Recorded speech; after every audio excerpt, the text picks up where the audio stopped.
ನನ್ನ ಟರ್ನ್ ಬಂತು. ಒಳಗಡೆ ಹೋದ್ರೆ ಪ್ರಮೋದ್ ಶೆಟ್ಟಿ ಅವ್ರು ಕೂತಿದ್ದಾರೆ ಹ್ಮ್ ಆಡಿಷನ್ ಮಾಡಕ್ಕೆ. ಹಾ.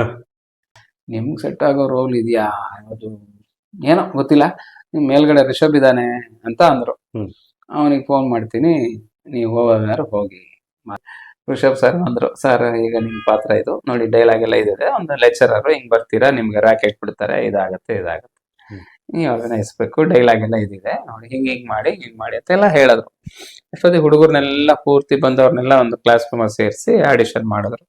ರಾಕೆಟ್ ಬಿಡೋದು, ಅದಕ್ಕೆ ನಾ ಸಿಟ್ಟಾಗೋದು, ಹೂಸ್ ದಟ್ ಅನ್ನೋದು. Did you try to analyse the situation, you which branch are you ಅಂತ ಇರುತ್ತೆಲ್ಲ ಡೈಲಾಗ್ಗಳು. ಆಮೇಲೆ ಯು 6th bench 2nd ಬಾಯ್ ಅಂತ ಇದ್ದ ಡೈಲಾಗ್ ಎಲ್ಲ ಒಂದಷ್ಟು ಏನೇನೋ ಕೊಟ್ಟಿದ್ರು. ಅದನ್ನೆಲ್ಲ ಒಂದಷ್ಟು ಮಾಡಿ ಮುಗಿಸಿ ಆಚೆ ಬಂದ್ರೆ ಈ ಹುಡುಗರೆಲ್ಲ ಬಂದ್ಬಿಟ್ಟು, ಏನ್ ಸರ್ ನೀವು ಒಂಥರ ಸಖತ್ತಾಗಿ ಮಾಡ್ತೀರಾ ಸರ್, ಹೊಸ ತರ ಇದೆ ಬಾಡಿ ಲ್ಯಾಂಗ್ವೇಜ್ ಎಲ್ಲ, ಆಡಿಷನ್ ಎಲ್ಲ ಅಲ್ಲ, ಆಡಿಷನ್ ಅಲ್ಲಿ ಹಿಂಗ್ ಮಾಡ್ತಾ ಇದೀರಾ, ಇನ್ನು ಸಿನಿಮಾದಲ್ಲಿ ಚೆನ್ನಾಗಾಗತ್ತೆ ನಿಮ್ಗೆ. ಹುಡುಗರೆಲ್ಲ ಒಂದಷ್ಟು ಮಾತಾಡಿಸ್ತಾ ಇದ್ರು. ಅಷ್ಟೊತ್ತಿಗೆ ರಿಷಬ್ ಸರ್ ಬಂದು, ಬನ್ನಿ ಇಲ್ಲಿ ಚೆನ್ನಾಗಿ ಮಾಡಿದ್ರಿ, ಬಟ್ ನಾವು ಒಂದು 7-8 ಜನ ಮಾಡಿದ್ದೀವಿ ಈ ಪಾತ್ರಕ್ಕೆ ಆಡಿಷನ್, ಅವರು ಸೆಲೆಕ್ಟ್ ಆಗಿದ್ದಾರೆ, ನಿಮ್ದು ಹೆಸರು ಕೊಟ್ಟಿರಿ, ನಂಬರ್ ಕೊಡಿ, ನಮ್ಗೆ ಅವಕಾಶ ಇದ್ರೆ ಕರಿತೀವಿ, ಗ್ಯಾರಂಟಿ ಇಲ್ಲ ಅಂತ ಹೇಳಿ ಕಳ್ಸಿದ್ರು. ನಾನು ಪ್ರಮೋದ್ ಸರ್ಗೆ ಹೇಳ್ದೇನೆ ಬಂದ್ಬಿಟ್ಟೆ, ನಂಬರು ಕೊಡ್ಲಿಲ್ಲ ಪ್ರಮೋದ್ ಸರ್ಗೆ. ಬಂದು 15 ದಿನ ಆದ್ಮೇಲೆ ಅಷ್ಟೊತ್ತಿಗೆ ಮಲ್ನಾಡ್ ಕಾಲೇಜು ಹಾಸನ್, ಅಲ್ಲಿ ಶೂಟಿಂಗ್ ನಡೀತಾ ಇದೆ.